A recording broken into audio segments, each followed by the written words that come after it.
I'm Andre, 35, a single dad, raising two amazing kids in suburban California since my wife walked out 4 years ago. Between my IT job and parenting, I've created a loving, if chaotic, home for Mason and Emma. Then my perfect sister Natalie dropped the bombshell my children weren't invited to my niece's birthday party because they're bad influences who might ruin her perfect day. Before I share how this family drama unfolded, where are you watching from? Hit that like button and subscribe if you've ever dealt with family members who think they're better than everyone else. Growing up, Natalie and I were like night and day. She was always the perfect child straight, as violin lessons, pristine bedroom, and never a hair out of place. I was the free spirit more interested in taking apart computers and exploring the woods behind our house than following rules. Our parents never explicitly favored her, but there was always an undercurrent of why can't you be more like your sister in my childhood. That dynamic continued into adulthood. While I pursued my passion for technology and landed a solid but modest IT job at a mid-sized company, Natalie married Richard, a successful investment banker, who whisked her away to a 6,000-square-foot mansion in the Oaks, the most exclusive neighborhood in our city. Their house has a swimming pool with a waterfall feature, a home theater, and a wine cellar stocked with bottles that cost more than my monthly rent. Meanwhile, I live in a comfortable but ordinary 3-bedroom ranch house in a middle-class neighborhood with decent schools. My life took an unexpected turn 4 years ago when my ex-wife Stephanie announced she'd fallen in love with a French photographer she met at a conference. Within 3 weeks, she had packed her bags and moved to Europe, leaving me to raise Mason and Emma, who were 6 and 4 at the time. The divorce papers arrived via courier a month later, with Stephanie generously allowing me full custody since her new life apparently didn't have room for children. Those first months were the hardest of my life. I'd stumble through mornings trying to get 2 heartbroken kids fed, dressed, and off to school before racing to work. Evenings were a blur of homework, help, dinner prep, bath time, and tearful questions about when mommy was coming home. I maxed out credit cards, paying for emergency childcare and takeout food because I simply couldn't manage everything. Mason took his mother's abandonment especially hard. He's always been sensitive and introspective, with an artistic streak that manifests in elaborate drawings and stories. After Stephanie left, he became even more withdrawn, creating fantasy worlds in his sketchbook rather than engaging with the painful reality.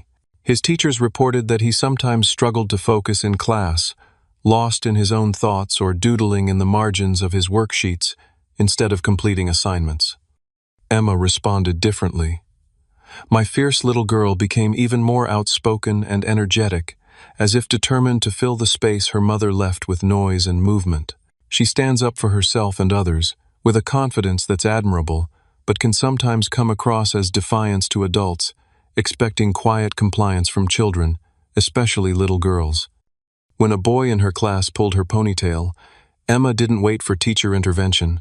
She told him exactly why that wasn't acceptable and refused to play with him until he apologized properly. Natalie has always approached motherhood like everything else in her life, with meticulous planning and an emphasis on appearances. Isabella's life is a carefully orchestrated schedule of ballet, piano lessons, language tutoring, and supervised playdates with children from similarly affluent families. My niece always appears immaculately groomed, even at family gatherings where my kids might show up with mismatched socks or syrup stains from breakfast. The contrast in our parenting styles became apparent at the first holiday dinner after Stephanie left. I was just proud that we'd made it there with both kids dressed and relatively clean, but Natalie spent the evening making little comments about Mason's untrimmed hair and Emma's tendency to interrupt adult conversations. When Emma knocked over her water glass, Natalie sighed dramatically and said, "This is why we always use plastic cups for the children at our house." Last Thanksgiving was particularly tense.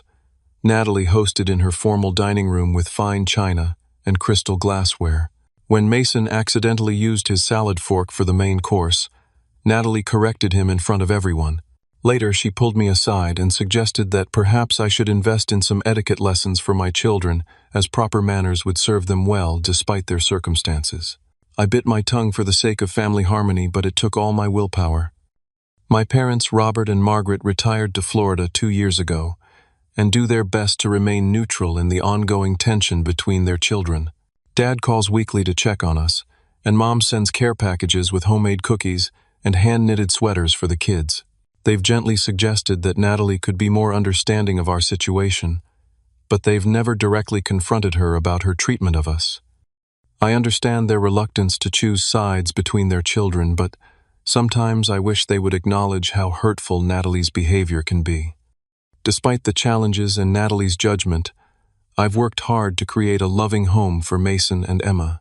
We might not have the fanciest house or the most structured routine, but we have movie nights with popcorn fights, backyard camping adventures, and honest conversations about feelings. I've learned to French braid Emma's hair and help Mason craft elaborate dioramas for school projects. We're not perfect, but we're a team. I've always tried to maintain family relationships despite our differences, especially for the children's sake. Mason, Emma, and Isabella are cousins after all, and should have the chance to build bonds that might last long after their parents are gone. That's why, despite everything, I continued accepting invitations to Natalie's perfectly orchestrated holiday gatherings and made sure to include Isabella in our more casual celebrations. The invitation arrived on a Tuesday afternoon, a thick, cream-colored envelope addressed in professional calligraphy. Inside was an elaborately designed card announcing Isabella's Princess and Knights Enchanted 10th birthday celebration, complete with a wax seal and a small sachet of glitter that spilled onto my kitchen counter. The party promised a royal feast, a live unicorn photo experience, medieval games, and a professional storyteller, all happening at Natalie and Richard's estate in 3 weeks' time. I called the kids over to see the invitation, knowing they would be excited about seeing their cousin. Despite the differences between our families, Mason and Emma genuinely love Isabella. When they have the rare opportunity to play together away from Natalie's watchful eye, the three of them get along wonderfully. At our family's 4th of July picnic last year, I caught them building an elaborate fairy house out of sticks and leaves in my parents' backyard. Isabella's designer sandals discarded as she happily dug in the dirt alongside her cousins. A unicorn for real. Emma's eyes widened as she read the invitation details. Well, probably a pony with a horn attached, I explained, but still pretty cool. Can I wear my dinosaur costume instead of a night outfit? Mason asked, already thinking about how he could adapt to the theme in his own unique way. I laughed. We'll figure something out, buddy. That evening, after the kids were in bed, my phone rang. Natalie's name flashed on the screen, and I assumed she was calling to check whether we'd received the invitation. Hey Nat, we got Isabella's party invitation today. The kids are really excited about the unicorn. There was a slight pause before she responded, her voice taking on the overly controlled tone I recognized from previous difficult conversations. About that, Andre. That's actually why I'm calling. I wanted to discuss the invitation with you directly. Something in her voice made me sit down at the kitchen table. Richard and I have given this a lot of thought, she continued, and while we'd love for you to attend the celebration, we think it's best if Mason and Emma sit this one out. The words hung in the air as I struggled to process what she was saying. What do you mean, sit this one out? They're Isabella's cousins. I understand that, and it was a difficult decision, Natalie said, though her tone suggested it hadn't been difficult at all. But this is a very special day that we've been planning for months. We've hired professional photographers and videographers to capture everything, and the guest list is very carefully curated. Carefully curated. They're children, Natalie, not museum exhibits. She sighed, the sound crackling through the phone speaker. This is exactly why we're having this conversation. Your defensive attitude doesn't help. If you must know, Mason and Emma's behavior at family gatherings has been concerning. Concerning? What are you talking about? Well, for starters, Emma speaks out of turn constantly. At Christmas dinner, she interrupted Richard's colleague 3 times during one conversation. And Mason, I'm sorry, but he's just so unpredictable. Remember when he broke that crystal vase in our foyer? That was an accident, and he apologized immediately. I countered, feeling heat rise in my chest. He even offered to use his allowance to replace it. It's not about the vase, Andre. It's about the pattern of behavior. Your children are high energy and undisciplined. This party is very important to Isabella, and to us. There will be several influential families attending, including Richard's managing director and his wife. The true reason for the exclusion was becoming clear. My children didn't fit the image Natalie wanted to project to her wealthy friends and her husband's colleagues. They weren't accessories that complemented her perfectly designed life. So this isn't about Isabella at all. This is about you showing off to Richard's bosses. That's unfair, Natalie snapped. Isabella specifically requested a sophisticated party this year. She's growing up, and her interests are maturing. She wants an event that feels special and elevated. Did Isabella specifically ask for her cousins not to be invited? I challenged. Because the last time they were together, they were inseparable. There was another telling pause. Children don't always understand social dynamics and expectations. As parents, we sometimes need to make difficult decisions for them. We went back and forth for another 20 minutes, with Natalie citing increasingly minor incidents as evidence of my children's unsuitability for her daughter's celebration. By the end of the call, it was clear that her decision was final. Mason and Emma were not welcome at Isabella's party, though I was still expected to attend, presumably to deliver a suitably expensive gift. The hardest part was explaining the situation to my children. I waited until the next evening, wanting time to process my own anger before trying to frame the exclusion in a way that wouldn't damage their self-esteem. "Hey guys, we need to talk about Isabella's party," I began, as we sat at the dinner table. Mason looked up from his spaghetti. "I've been thinking about what to get her. Maybe one of those jewelry-making kits. She said she liked the bracelet I made at camp." The thoughtfulness behind his suggestion made what I had to say even more difficult. "That's a really nice idea, buddy. But I actually got a call from Aunt Natalie yesterday. The party is going to be a bit different than we thought. It's going to be more of a grown-up event." Emma's fork clattered against her plate. But the invitation said princesses and knights. That's not grown-up stuff. I took a deep breath. I know, and I'm sure there will be fun activities. But Aunt Natalie explained that this party is going to have a lot of her and Uncle Richard's friends there, and it's going to be very formal.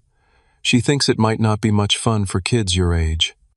"But Isabella's our age," Mason pointed out quietly, his brow furrowed in confusion. "You're right, and Isabella will be there, of course.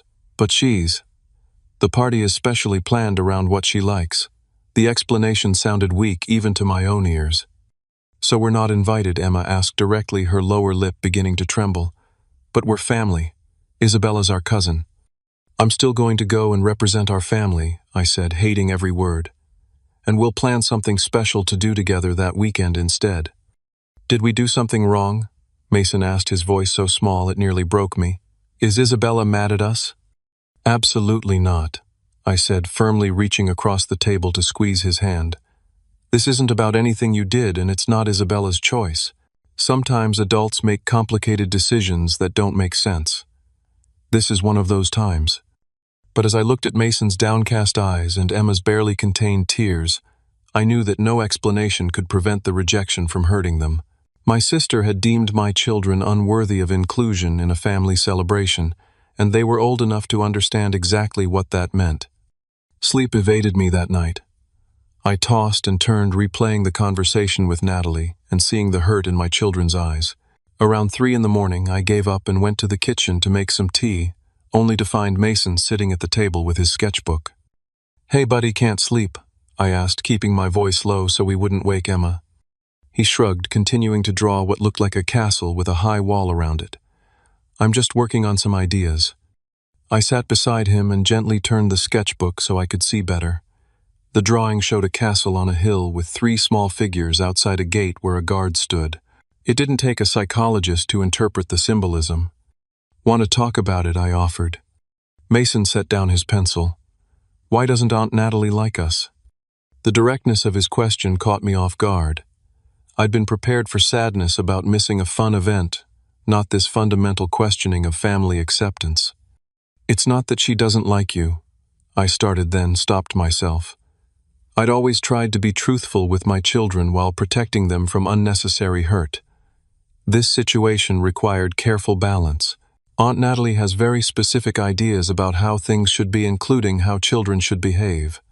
Those ideas aren't about you personally, they're about her own expectations. But we're not bad kids, right? His voice carried a note of genuine uncertainty that pierced my heart. Not even close, I assured him, pulling him into a hug. You and Emma are amazing, creative, kind children. I'm proud of you every single day. The next morning, I called my friend Jason to meet for coffee during my lunch break. Jason and I had been friends since college, and he'd been a crucial support during the divorce and aftermath. She did what Jason nearly spilled his coffee when I explained the situation. That's beyond cold, man. That's Arctic. Tell me about it, I sighed, rubbing my temples. The worst part is seeing how it's affecting the kids. Mason's questioning whether they're bad now. Jason shook his head. That's messed up. You know what I think. Screw her party. Do something amazing with your kids that day instead. Like what I can't compete with unicorns and professional medieval entertainers. Who says you have to compete? Just do something meaningful that shows your kids they matter. Back at work that afternoon, I was still mulling over Jason's suggestion when my coworker Darren stopped by my desk. Hey Andre, quick question, you have kids, right? Around 10 or so. Yeah, Mason's 10 and Emma's 8. Why? Darren pulled out an envelope and slid it across my desk. My sister got these Disneyland tickets for her family, but her husband just got called away for a work emergency that weekend. She was wondering if you might want to buy them at a discount, rather than letting them go to waste. 2 adults, 2 kids, all-access passes. I opened the envelope and checked the date. The tickets were for the exact day of Isabella's party. It felt like the universe was sending me a sign. I quickly calculated what was in my savings account. I'd been putting away a little each month for a rainy day. This wasn't exactly what I'd planned to use it for, but seeing my children's wounded expressions the night before made the decision easy. How much does she want for them? The tickets weren't cheap even at a discount, but they were worth every penny. That evening I started researching how to make the most of a day at Disneyland. Best rides for their ages, character meeting opportunities, parade times, and special experiences. I created a folder on my laptop labeled Operation Magic Day and filled it with maps, schedules, and tips from Disney blogs. As I planned, I wrestled with whether to tell Natalie that we wouldn't be attending her party at all. The polite thing would be to let her know in advance, but part of me, the part still stinging from her casual rejection of my children, was tempted to just not show up. My parents called that weekend for their usual check-in, and I ended up telling them about the situation. Oh, honey, my mother sighed. I don't understand why Natalie would do something like that. Those children adore each other. Your sister has always been particular, my father added, choosing his words carefully. But this crosses a line. So you think I'm justified in skipping the party entirely? I asked, seeking their validation. There was a pause before my mother responded. We understand why you'd want to, Andre, and we support whatever decision you make. But what? But taking the high road might be better in the long run, she suggested gently. Not for Natalie's sake, but for Isabella's and for family peace. After mulling over my parents' advice, I decided on a compromise. I would make a brief appearance at the beginning of the party, deliver Isabella's gift, and then leave to take my kids to Disneyland. It wasn't ideal. I'd have to drive back from Natalie's neighborhood to pick up the kids, then hit the highway to Anaheim, but it felt like the right balance between family obligation and standing up for my children. For Isabella's gift, I bypassed the designer boutiques Natalie had subtly suggested, and instead found something I knew would mean more to my niece. At our last family gathering, Isabella had admired the friendship bracelet Mason made at summer camp, asking him in a whisper when Natalie wasn't listening if he could teach her how to make one someday. I found a high-quality jewelry-making kit with semi-precious stones and silver findings, along with a beginner's guide to creating meaningful friendship symbols. It was still expensive enough to pass Natalie's materialistic inspection, but it honored the connection between the cousins. With the Disneyland plan in place, I decided to keep it a secret from Mason and Emma until the morning of the party. Their disappointment had been so profound that I wanted to give them a pure moment of joy when they discovered where we were actually going, instead of dwelling on the rejection for weeks beforehand. The week leading up to Isabella's party was harder than I anticipated. Mason became increasingly withdrawn, spending more time in his room with his sketchbooks and less time engaging in conversation at dinner. Emma, normally my chatterbox, grew uncharacteristically quiet and had 2 nightmares where she woke up crying. At Mason's parent-teacher conference that Thursday, his teacher, Mrs. Bennett, mentioned the change in his demeanor. Mason has always been thoughtful, and sometimes in his own world, she explained. But this week he's been especially distant. During free drawing time, he's created several pictures that caught my attention. She showed me a folder containing Mason's recent artwork.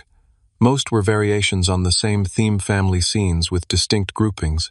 In one, 3 figures, clearly Mason, Emma, and me, stood on one side of a high wall, while another group, recognizably Natalie, Richard, and Isabella, stood on the other. In another, a small figure sat alone, while others attended what looked like a party in the background. "Is everything okay at home?" Mrs. Bennett asked with genuine concern. I briefly explained the situation with Isabella's party, trying to be fair despite my anger at Natalie. Mrs. Bennett nodded thoughtfully. Rejection is particularly difficult for children Mason's age.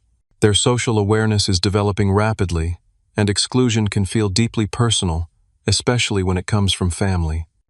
That afternoon, I took both kids to see Dr. Mitchell, the family therapist who had helped us process their mother's departure. I hadn't scheduled an appointment in months, but he agreed to see us on short notice. Rejection from family members can be particularly confusing for children. Dr. Mitchell explained after I described the situation while the kids were in the waiting room looking at books. Unlike peer rejection, which children are somewhat prepared to navigate, family is supposed to be the safe space where acceptance is unconditional. "How do I help them process this without bad-mouthing their aunt?" I asked. "Focus on affirming their worth and belonging within your immediate family unit," he advised. "And, if possible, create positive experiences that overshadow the rejection. The brain tends to fixate on negative social experiences. As a survival mechanism, we can counteract that by deliberately creating powerful, positive memories." My conversation with Dr. Mitchell reinforced that the Disneyland surprise was the right approach, not just as a distraction, but as a healing experience. That evening, Natalie called with last-minute details about the party. "The valet service starts at 1 o'clock, she informed me, as if I were attending a gala rather than a child's birthday. But immediate family should arrive by 12:30 to be in position for the grand entrance. Isabella will be coming down the main staircase at 1 when the first guests arrive." "I'll be there," I said simply. "Wonderful. Oh, and I wanted to check what you're wearing. We're going for a sophisticated medieval aesthetic, think Game of Thrones but family-friendly. Nothing too costumey but elegant with period touches." I bit back a sarcastic response. "I'll find something appropriate." "Perfect. And Andre?" Her voice took on a softer tone that I recognized as her attempt at sisterly concern. "How are Mason and Emma taking the news about the party? I hope you explained it to them gently." The audacity of her question after excluding them made my blood boil, but I kept my voice level. "They're disappointed, of course. They love their cousin." "I'm sure they do," Natalie said smoothly. "And we'll have to arrange a more suitable get-together soon. Perhaps a casual backyard thing at your place. That would be more their speed." The condescension in her voice was unmistakable. In Natalie's world, my children were only worthy of casual backyard things, not the elegant social events she orchestrated. "We'll see," I replied noncommittally. "I should go now. Emma needs help with homework." After hanging up, I focused on preparations for our Disneyland adventure. I secretly packed a bag with sunscreen, water bottles, comfortable walking shoes for everyone, and light jackets for the evening when temperatures might drop. I printed our tickets and fast passes, studied the park map, to create an efficient route between attractions, and arranged to take the day off work. That night, Emma crawled into my bed around midnight, her cheeks damp with tears. "What's wrong, sweetheart?" I asked, though I had a pretty good idea. "Is there something wrong with me and Mason?" she asked in a small voice. "Is that why Isabella doesn't want us at her party?" I pulled her close. "Absolutely not. There is nothing wrong with either of you." "Then why can't we go? We're family." I chose my words carefully. Sometimes adults make decisions based on their own issues, not because of anything children have done. This is one of those times. But Aunt Natalie told Mommy on the phone that we're undisciplined and not properly socialized. I heard her when we were at their house for Easter. I was shocked both that Natalie would say such things and that Emma had overheard. Your Aunt Natalie has very specific ideas about how children should behave. But those are just her opinions, and they're not facts. Different families have different rules and values. So we're not bad. Not even a little bit, I assured her, hugging her tightly. You and Mason are incredible kids. You're kind, creative, smart, and brave. I'm proud of you every single day. After Emma finally drifted back to sleep, I checked social media and saw that Natalie had posted photos of the party preparations. Her elaborate medieval-themed decorations filled their grand foyer and backyard with Instagram-perfect floral arrangements and custom-painted backdrops. She had tagged several local celebrities who would apparently be attending, as well as the catering company, event planner, and photographer, all with impressive pedigrees and price tags to match. Looking at the extravagance through the blue light of my phone screen, I felt more certain than ever about our Disneyland plan. While Natalie created her picture-perfect social media moment, we would be creating genuine family memories. The next morning, I had to pretend to get ready for the party while keeping our true destination secret.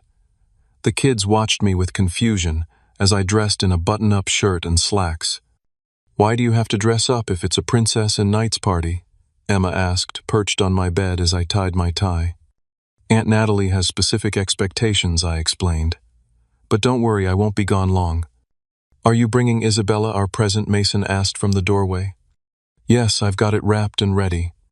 "Will you tell her we miss her?" His question carried a vulnerability that nearly broke my composure. "Absolutely," I promised, making a mental note to have a private moment with my niece if possible. Natalie and Richard's estate was transformed when I arrived at 12:30 sharp. The circular driveway was lined with torch-style lanterns, and young men in medieval-inspired livery were ready to park guests' cars. A red carpet led from the driveway to the front door, where a photographer was setting up equipment to capture each arrival. Inside, the transformation was even more elaborate. The foyer ceiling was draped with fabric to resemble a castle interior, and banners bearing custom-designed family crests hung from the walls. Professional actors dressed as knights and court jesters mingled in the great room, while uniformed servers carried trays of themed appetizers and royal goblets of sparkling beverages. Natalie spotted me from across the room and glided over, resplendent in a deep purple gown with flowing sleeves that somehow managed to look both medieval and designer chic. "Andre, you made it." She air-kissed both my cheeks. "Richard, look who's here." My brother-in-law approached, dressed in an expensive-looking doublet and breeches that had definitely been tailored specifically for this occasion. "Andre, good to see you.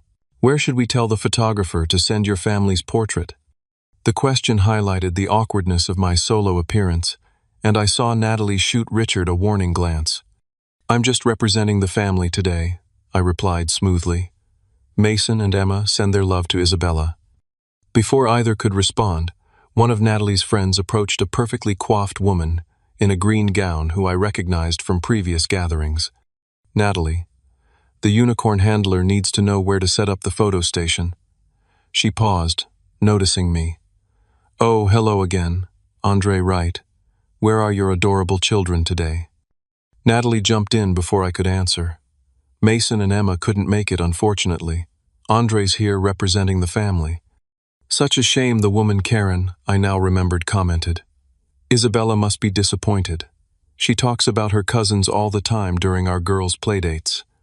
This revelation earned another sharp glance from Natalie. "Does she? How sweet. Isabella, of course, has so many friends.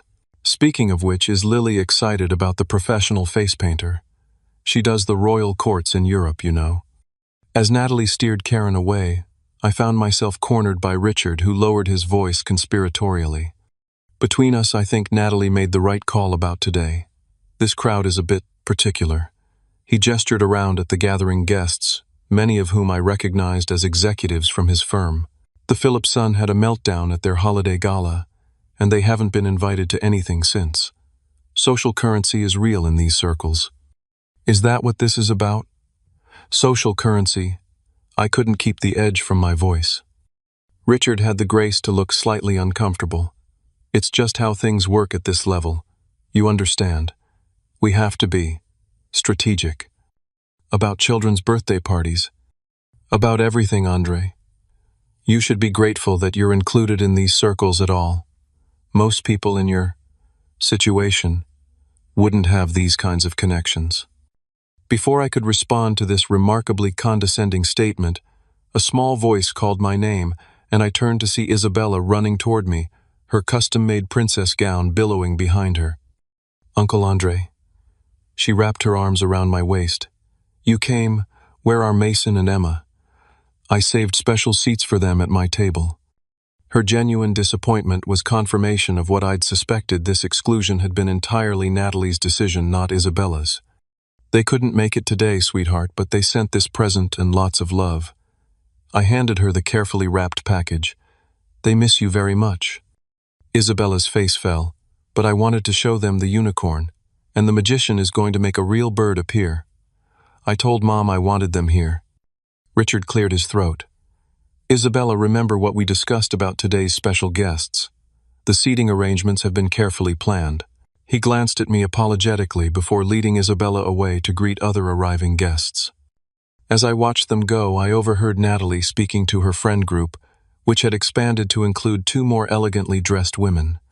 Such a relief. Honestly, Natalie was saying in a hushed but carrying tone. Can you imagine Mason's reaction to the crystal punch bowl? And Emma would probably interrogate the unicorn handler about animal rights, or something equally inappropriate. Some children just aren't raised with proper boundaries. It must be so difficult for you, one of her friends sympathized. Family obligations can be so challenging. Well, we do what we can. Natalie sighed dramatically. It's not Andre's fault, really. Single fatherhood is beyond difficult, especially with their mother completely out of the picture. We try to include them when it's appropriate. I stood frozen, a medieval-themed hors d'oeuvre halfway to my mouth, as my sister effectively disparaged my children and my parenting to her social circle. The food turned to ash on my tongue. The final straw came 30 minutes later, when Natalie gathered everyone in the great room for a welcome speech. Standing on a small platform beside a towering birthday cake, shaped like a castle, she raised a glass. Richard and I are so grateful to everyone who has joined us for Isabella's special day. Family is everything to us. She paused to make meaningful eye contact with Richard's boss, and we believe in creating perfect family moments that will become cherished memories.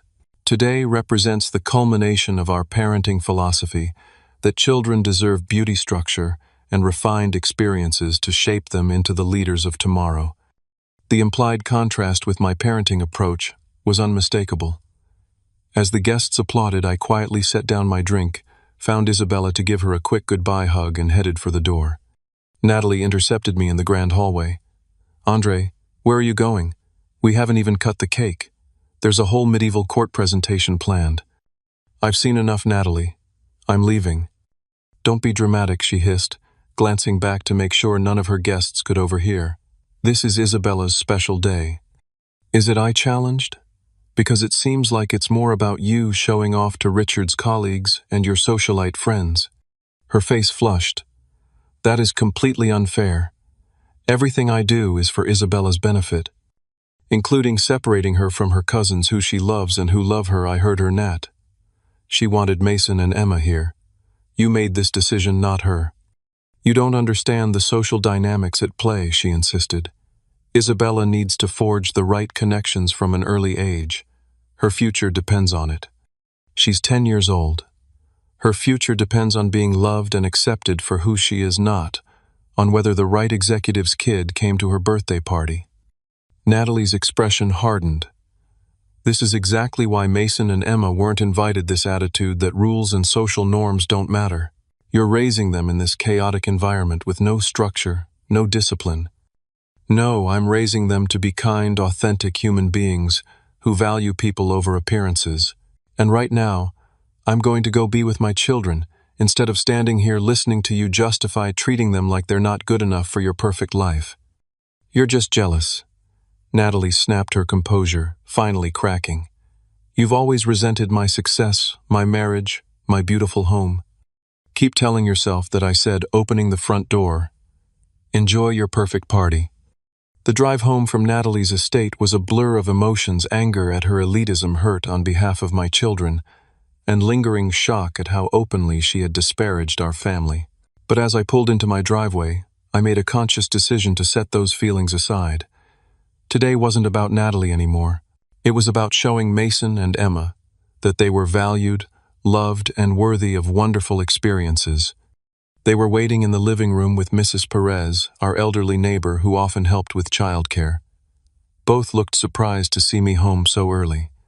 "Dad, what happened to the party?" Mason asked, putting down his book. "Change of plans," I announced with a grin I couldn't contain. "I'm thinking we should do something else today. Something more fun than sitting around here." Emma eyed me suspiciously. "Like what?" "Well," I said slowly, pulling the Disneyland tickets from my pocket, "how does this sound?" Their reactions were everything I'd hoped for. Mason's jaw literally dropped, while Emma's scream of delight probably reached the neighbors 3 houses down. They danced around the living room, peppering me with questions about rides and characters and cotton candy. "Is this for real? We're really going." Today Mason kept asking, as if afraid the tickets might disappear if he blinked. 100%. For real, I assured him. "But we need to leave in the next 20 minutes if we want to make the most of the day." "Think you can get ready that fast?" They were dressed and ready in 12 minutes flat, a new household record. Emma had changed shirts 3 times before settling on her favorite sparkly unicorn tee, and Mason had carefully packed his autograph book from our previous trip 2 years ago, hoping to add new character signatures to his collection.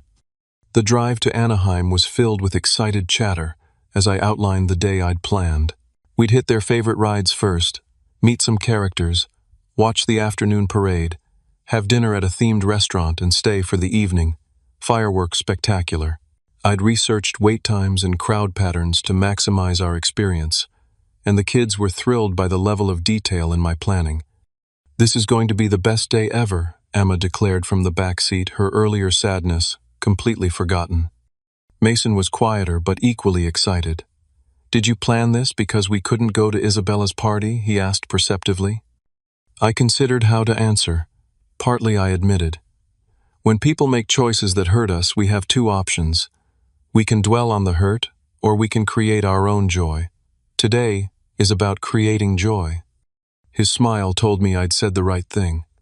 The moment we walked through the Disneyland gates, the magic took over. The familiar music, the scent of fresh popcorn, the distant sound of a steam train whistle, it all combined to create an atmosphere of pure possibility. I watched my children's faces as they took it all in, their eyes wide with wonder and anticipation. Our first stop was Space Mountain, Mason's absolute favorite. The wait was substantial, but it flew by as we played I Spy and made up stories about the other people in line. When we finally boarded the ride and plunged into the star-filled darkness, Emma's screams of delight and Mason's breathless laughter were worth every penny of the ticket price. From there we made our way to Fantasyland, where Emma was determined to ride the teacups until she was dizzy. She took control of the spinning wheel in the center of our cup, turning it with surprising strength for an 8-year-old, while Mason and I held on for dear life, all of us laughing so hard we could barely breathe. In Frontierland, we panned for gold, actually pyrite, but the kids didn't care, with Mason showing uncharacteristic patience as he sifted through the sand to find the glittering specks. When the attendant presented him with a small vial for his discoveries, the pride on his face was palpable. "Dad, look, I found 8 pieces," he exclaimed, holding the vial up to the sunlight. "That's more than anyone else had." "You've got a real talent there," I told him, ruffling his hair. "Maybe you should be a geologist when you grow up." Maybe, he agreed thoughtfully. Or maybe an artist who also finds gold sometimes. The character meet and greets were Emma's highlight. She approached each princess and superhero with absolute confidence, asking them detailed questions about their lives and adventures. When she met Elsa from Frozen, she launched into a discussion about the responsibilities of having magical powers that had the character actress working overtime to keep up with her philosophical inquiries. "You have to be really careful with ice powers," Emma informed Elsa seriously, "because you could freeze someone's heart by accident if you're having a bad day, and that would be really sad for everyone. I watched from a few feet away, struck by how different this Emma was from the tearful child who had crawled into my bed wondering if there was something wrong with her. Here in this magical space where imagination and joy were the currencies that mattered, my children were thriving. We took a break midday for lunch at a New Orleans-themed restaurant where Mason tried gumbo for the first time. It's spicy, but in a good way, and Emma charmed our server into bringing extra powdered sugar for her beignets. Sitting there watching them eat, their faces flushed with excitement and dusted with sugar, I felt a surge of pure contentment. The afternoon parade was a spectacle of color, music, and beloved characters. We had secured a prime viewing spot, and both kids waved enthusiastically as each float passed. When Mickey Mouse pointed directly at Mason, my son's face lit up with a joy so pure it brought unexpected tears to my eyes. Between attractions, I captured dozens of photos. Mason examining a detailed model of the Millennium Falcon with intense concentration. Emma with her arms thrown wide beneath the soaring spires of Sleeping Beauty Castle, both of them wearing Mickey ears and sticky-faced from cotton candy. These weren't staged shots for social media approval. They were genuine moments of happiness that I wanted to preserve. As the day progressed, I noticed subtle shifts in both children. Mason, who had been so withdrawn in recent days, became increasingly animated, pointing out architectural details in the park's design and striking up conversations with other children in line. Emma's natural exuberance, which Natalie had labeled as inappropriate and undisciplined, was perfectly at home here, where enthusiasm was celebrated rather than suppressed. By late afternoon, we'd hit most of the major attractions and were taking a second round on favorites. As we exited the Pirates of the Caribbean ride, Emma looked up at me with sudden seriousness. "Dad, is this costing a lot of money?" The question caught me off guard.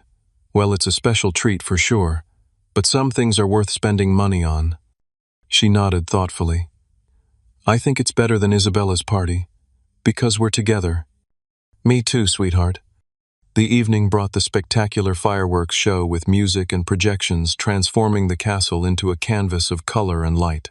We found a spot on a grassy area, and the kids sat in front of me, their faces tilted skyward in anticipation. When the first burst of color exploded against the darkening sky, Emma gasped and reached for Mason's hand. I snapped a photo of them like that, silhouetted against the illuminated castle, hand in hand, united in wonder. Without thinking, I posted it to my rarely used Instagram account with a simple caption, "Perfect day with my perfect people. Blessed Disneyland." It wasn't meant as a statement to Natalie or anyone else. It was simply a moment of gratitude that I wanted to express. But as we walked toward the exit after the show, my phone began buzzing with notifications, friends and family members liking the photo and leaving supportive comments. My mother texted, "They look so happy. You're a wonderful father." Jason commented, "This beats unicorns any day, best dad." Even my coworker Darren chimed in, "Glad those tickets found the right home." The kids were half asleep by the time we reached the car, clutching their souvenirs, a detailed sketchbook of Disney architecture for Mason and a princess dress-up set for Emma. As I helped them buckle in, Mason mumbled through his exhaustion, "Dad, this was the best day ever." "Better than any party," Emma agreed, already drifting off. As they fell asleep in the back seat during the drive home, I reflected on what we'd experienced. The day had been more than just fun. It had been healing. For a few precious hours, the hurt of rejection had been replaced by the joy of acceptance and belonging. We had created our own magic on our own terms. The fallout began the next morning with a call from my parents. "We saw your Disney pictures," my mother said. "The children look absolutely wonderful. So much joy in their faces." It was a great day, I confirmed, keeping my voice down as Mason and Emma were still sleeping off their adventure. "We also saw Natalie's posts from Isabella's party," my father chimed in from the extension. "Very elaborate." "That's one word for it," I agreed. "Have you spoken to her since?" Mom asked cautiously. "Not yet. I left early before the cake cutting. There was a situation." I filled them in on what had happened at the party, including Natalie's comments to her friends and our confrontation in the hallway. "Oh, Andre," my mother sighed. "I don't know where we went wrong with her, This level of elitism isn't what we taught either of you. You didn't go wrong, Mom. Natalie makes her own choices. Will you try to talk to her again? Dad asked.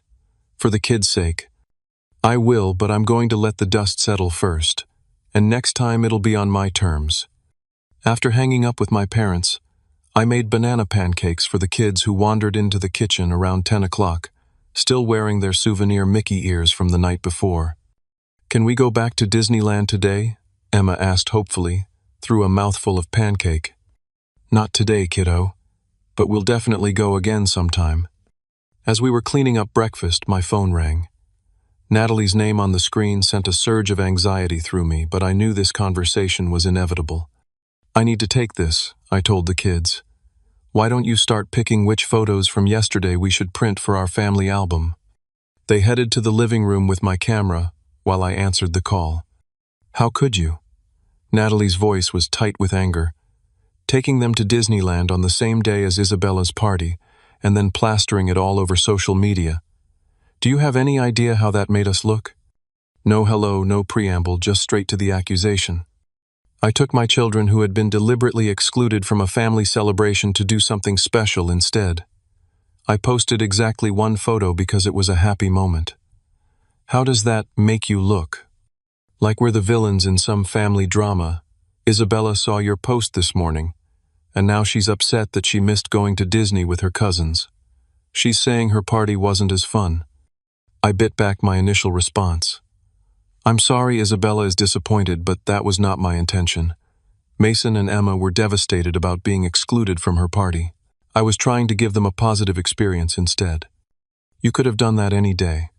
You specifically chose Isabella's party day to make a point. The tickets became available for that specific day, I explained, though I didn't owe her this justification. But yes, I wanted my kids to have something special to look forward to, instead of sitting at home feeling rejected by their family. This is exactly why Natalie began, then stopped herself. Why what? Why you didn't want them at the party? Because they're not perfect enough for your Instagram feed. That's unfair, she snapped. I was trying to create an appropriate atmosphere for the guests we had invited. For your guests, Natalie. Not for Isabella. She told me herself that she saved seats for Mason and Emma. She wanted them there. That seemed to give her pause. She's a child. She doesn't understand social dynamics. No, she understands perfectly. She understands that family should come before appearances. Maybe you could learn something from her. The conversation deteriorated from there, with Natalie accusing me of deliberately showing her up and ruining Isabella's special day by posting competing photos. I eventually ended the call when it became clear we were just talking in circles. 2 days later, Richard called, his tone surprisingly conciliatory. Look, Andre, things got out of hand, he began. Natalie's upset, but I think everyone needs to take a step back here. I agree, I said cautiously. Isabella's been asking when she can see Mason and Emma. She's talking non-stop about wanting to go to Disneyland with them. The party was beautiful, but, he sighed. I'm starting to think Natalie may have miscalculated on this one. It was the closest thing to an admission of fault I'd ever heard from Richard. The kids miss her too, I offered. They've always gotten along well when given the chance. That's what I've been telling Natalie. Maybe we could arrange something, a day for just the cousins to spend time together. I'd be open to that, I agreed. But Richard, I need to be clear about something. I won't have my children treated as though they're not good enough ever again. They deserve respect even if their manners aren't always perfect, or their clothes aren't always designer brands. There was a pause before he responded. I understand. For what it's worth, I've always thought they were great kids. Lively but great. The following weekend, Isabella came to our house for an afternoon. It was the first time Natalie had allowed her to visit without her supervision, a small but significant shift. The 3 cousins disappeared into the backyard almost immediately, where they constructed an elaborate fort from sheets, lawn chairs, and clothespins. When Natalie came to pick Isabella up, she remained in the car, sending Richard to the door instead. But through the windshield, I could see her watching as Isabella hugged Mason and Emma goodbye, all 3 children reluctant to separate. The real breakthrough came 3 weeks later at my parents' anniversary dinner. They had flown in for the weekend and rented a private room at a restaurant insisting that both their children and all their grandchildren attend. It was the first time our entire family had been together since the party incident. The initial tension was palpable. Natalie arrived impeccably dressed as always, her expression carefully neutral as she air-kissed my cheek. But as the evening progressed, something unexpected happened. Isabella gravitated toward Mason and Emma, the three of them sharing inside jokes and giggles at their end of the table. During dessert, I overheard Isabella asking Natalie, "Mom, when can Mason and Emma sleep over? You said we could talk about it after Grandma and Grandpa's dinner." Natalie glanced at me, then back at her daughter. "We'll see, sweetie. Maybe sometime soon." Later, as the adults had coffee, Natalie approached me somewhat stiffly. "The children seem to have fun together," she observed, watching the three of them playing a hand-clapping game in the corner. "They always have," I replied. "They're family." She was quiet for a moment. I may have been excessive about the party. In retrospect, coming from Natalie, this qualified as a major apology. "We all make mistakes," I offered, extending an olive branch. Isabella hasn't stopped talking about going to Disneyland with her cousins. She smoothed her already perfect hair. Perhaps we could plan a trip together, all of us, when Richard can take some time off." It wasn't a complete reconciliation, and I knew we still had fundamentally different views on parenting and life values, but it was a start, an acknowledgement that family connections mattered more than perfect appearances. Over the following months, there were small but meaningful changes. Isabella visited more often. Natalie made awkward but genuine efforts to engage with Mason and Emma, even attending Mason's art show at school. I made sure the children were on their best behavior during family gatherings, not to please Natalie, but to make these tentative new connections easier for everyone. The most profound change, however, wasn't in Natalie, but in me. Standing up for my children had forced me to also stand up for myself and my values. I stopped seeking Natalie's approval or feeling inferior because our lives looked different. Instead, I embraced the beautiful chaos of our imperfect but loving family unit. 6 months after the party incident, we started a new tradition, monthly cousin adventure days, where the 3 children take turns choosing an activity. Sometimes it's as simple as a picnic in the park. Other times it's as elaborate as the science museum. Natalie and I take turns hosting, and while we'll never be best friends, we've found a way to peacefully coexist for the sake of the children who love each other. Mason and Emma have flourished with this renewed family connection. Mason's art has taken on brighter colors and hopeful themes, while Emma's natural confidence has found positive channels. Most importantly, they know that their worth isn't determined by someone else's narrow standards, that being true to themselves is more valuable than fitting into anyone's perfect picture. As for me, I've learned that standing up for what matters doesn't always mean grand gestures or dramatic confrontations. Sometimes it's as simple as choosing joy over resentment, authenticity over approval, and love over appearances. In protecting my children's hearts, I found my own strength. Have you ever had to stand up for your children against family judgment, or found yourself choosing between keeping the peace and protecting someone's feelings? Share your experiences in the comments below. I'd love to hear how you navigated your own family dynamics. Don't forget to like this video. If it resonated with you, subscribe for more real-life stories, and hit that share button if you know someone who might need to hear this message today. Remember, family isn't about perfection. It's about acceptance, love, and the courage to choose what truly matters. Thank you for listening, and until next time, cherish the perfectly imperfect moments with the ones you love.